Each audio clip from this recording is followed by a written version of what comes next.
আজ নতুন কর্মসূচি চলছে। নতুন কর্মসূচি ঘোষণা করেছে কোটা সংস্কার আন্দোলনের প্ল্যাটফর্ম বৈষম্য বিরোধী ছাত্র আন্দোলন। নতুন এই কর্মসূচির নাম রিমেম্বারিং আওয়ার হিরোজ।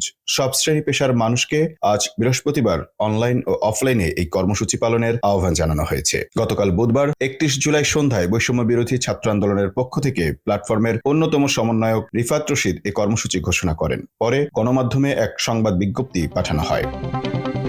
সেখানে বলা হয়, সারা দেশে ছাত্র জনতার উপর গণহত্যা, গণগ্রেপ্তার, হামলা, মামলা, গুম, খুন ও শিক্ষকদের উপর ন্যাক্কারজনক হামলার প্রতিবাদে জাতিসংঘের মাধ্যমে তদন্ত করে বিচার এবং বৈষম্য বিরোধী ছাত্র আন্দোলনের 9 দফা দাবি আদায়ের লক্ষ্যে এই কর্মসূচি। রিফাত ঢাকা বিশ্ববিদ্যালয়ের আন্তর্জাতিক সম্পর্ক বিভাগের স্নাতক 3য় বর্ষের শিক্ষার্থী। কর্মসূচিগুলো হলো নির্যাতনের ভয়ঙ্কর দিন রাতের স্মৃতিচারণা, হতাহত ব্যক্তিদের নিয়ে পরিবার ও সহপাঠীদের স্মৃতিচারণা এবং আন্দোলনকে কেন্দ্র করে নির্যাতনের ঘটনা নিয়ে চিত্রাঙ্কন বা গ্রাফিতি, দেয়াল লিখন, ফেস্টুন ও ডিজিটাল পোর্ট্রেট তৈরি প্রভৃতি।